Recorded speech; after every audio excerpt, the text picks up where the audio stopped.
حينئذ قال له بطرس ها نحن قد تركنا كل شيء لكي نتبعك فماذا سيكون لنا.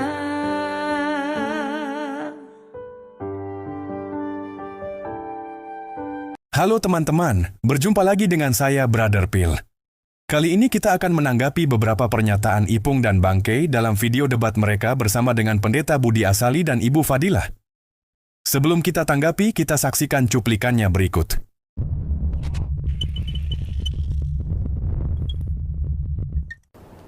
مصحف الشريف هذا آلية نسبة أديلان صنعاء نسحاسة. Ini adalah manuskrip San'a. Manuskrip San'a. Ini lolos uji karbon. Pengujinya non-muslim. Namanya Gerd Rudiger Puin sama Hans Kaspar Graf von Bodmer dari Jerman. Laboratoriumnya bukan di Arab, uji karbonnya di Eropa. Pengujiannya itu di Swiss. Dan hasilnya ini tembus zaman Nabi Muhammad SAW. Barusan kita saksikan Ipung menunjukkan manuskrip Sana'ah, yang katanya sama dengan Quran yang ada sekarang. Padahal dalam penelitian Daniel Brubaker terhadap manuskrip ini, justru ada kalimat yang tidak ada dalam manuskrip Sana'ah, tapi tidak ada pada Quran yang sekarang. Contohnya dalam surah 9 ayat 80. Berikut penjelasan Dr. Daniel Brubaker. Apa penemuan utama Brubaker di sini? Di baris paling bawah halaman itu, Brubaker nemuin sesuatu yang ganjil. Sang penyalin asli ternyata menghilangkan 3 kata. Kalau kita bandingkan sama teks Al-Quran standar yang kita kenal sekarang, standar Kairo, riwayat Hafs. 3 kata hilang? 3 kata ayatnya itu surat At-Taubah ayat 80. Terjemahan teks standarnya kira-kira bunyinya, sama saja bagi mereka, kamu mohonkan ampunan atau tidak kamu mohonkan ampunan bagi mereka, kendati pun kamu memohonkan ampunan bagi mereka 70 kali, namun Allah sekali-kali tidak akan memberi ampunan kepada mereka. Dan di manuskrip Sana'ah ini, frasa 70 kali itu? Nggak ada. Lenyap. Dalam bahasa Arabnya, kata-kata sab'in marrotan fa itu hilang sama sekali. Teksnya langsung lompat. Wow, oke. Itulah yang menjadi temuan Dr. Daniel Brubaker. Jika ingin penjelasan lebih lengkapnya, teman-teman bisa nonton di channel ini, yang linknya saya taruh di kolom komentar. Kembali ke laptop. Artinya klaim yang mengatakan Quran tidak pernah berubah dari awal sampai sekarang tidak terbukti. Karena dalam manuskrip awal saja beda dengan Quran sekarang. أيوة أستاذ هل تتكلم باللغة العربية؟ أيوة إذا أنت تعرف كلام عربي. Ibu, kalau ngetes bahasa Arab saya, nanti saya akan tes balik. Tidak apa-apa, saya kan oke, siap, oke, saya akan menjawab. Ibu, nanti kalau ngetes saya bahasa Arab, saya akan tes balik. Ini bukan tempatnya. Oke, sebentar, oke, siap. Ayolah. Barusan kita saksikan bagaimana Ibu Fadilah menguji bahasa Arab Ipung Atria. Ipung Atria langsung gelagapan dan nantang uji balik. Nanti kita akan lihat bagaimana Ipung uji Ibu Fadilah. Tapi saat Ibu Fadilah uji bahasa Arab Ipung, dia tidak terima. Dan Bangkei bilang bukan tempatnya. Bu Fadilah Hafiz sering ngomong ini di media. Ya, alif lam mim, sod, yasin, kaf, ha, ya, ain, sod. Apa ini? Kata Bu Fadilah Hafiz. Itu namanya huruf muqatta'ah, maknanya hanya Allah yang mengetahui. Atau mutasyabihat. Hadirin, ini merupakan kode-kode yang berfungsi. Al-Quran tidak bisa dipalsu atau tidak bisa dibuat identik.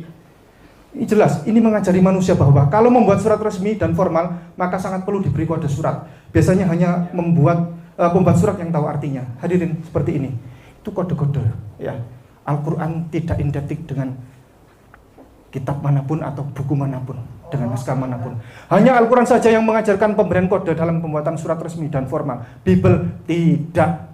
Juga sebagai tantangan atau ijaz. Huruf-huruf ini juga dianggap sebagai tantangan bagi mereka yang meragukan Al-Quran, menunjukkan bahwa meski terdiri dari huruf Arab biasa, tidak ada yang bisa menandinginya. Barusan kita dengar bagaimana Ipung Atria menjawab Ibu Fadilah soal alif lam mim yang tidak ada artinya yang menurut tafsir hanya Allah yang tahu artinya. Lalu tadi kita lihat Ipung katakan itu adalah seperti kode surat. Itu semua karang bebas Ipung yang mencari alasan untuk menutupi ketidaktahuan dia soal apa arti ayat itu. Padahal di awal debat dia menentukan kriteria kitab suci. Di mana kitab suci diturunkan sesuai bahasa nabinya, dalam hal ini bahasa Arab. Berikut pernyataan dia. Hadirin, yang ketiga adalah kesesuaian dengan bahasa. Bahasa siapa? Bahasa nabinya. Surat Yusuf ayat 2. A'udzubillahi minasyaitonirrajim. Inna anzalnahu Qur'anan Arabiyya la'allakum ta'qilun. Sesungguhnya kami menurunkannya sebagai Al-Qur'an berbahasa Arab agar engkau mengerti. Al-Qur'an nabinya orang Arab, Nabi Muhammad. Kitab sucinya bahasa Arab.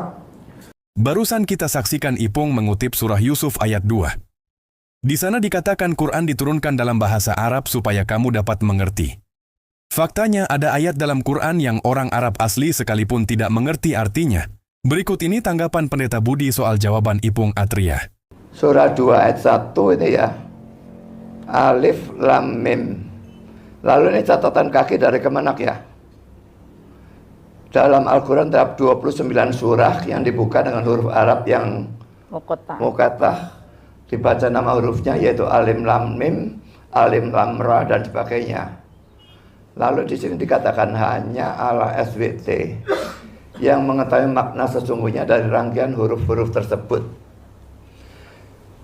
Kalian kan percaya bahwa Al-Quran ini diwahyukan oleh Allah kan ya? Kalau diwahyukan itu berarti dalam bahasa Inggrisnya revelation, itu kata bendanya, dan kata kerjanya reveal. Reveal itu disingkapkan atau diungkapkan sehingga yang tadinya tidak diketahui artinya menjadi diketahui artinya. Ya. Nah, kalau ini adalah wahyu, kenapa bisa Allah mewahyukan sesuatu yang tidak ada yang mengerti kecuali dia sendiri? Lalu fungsi wahyu ayat ini di mana? Lalu kalau saya lanjutkan ya, namun dilihat dari fungsinya, ada yang berpendapat bahwa rangkaian-rangkaian huruf itu bertujuan untuk menarik perhatian. Loh, menarik perhatian bagaimana? Apanya yang menarik perhatian dalam 3 huruf ini? Lalu ada lanjutannya, atau untuk menunjukkan kemukjizatan Al-Quran.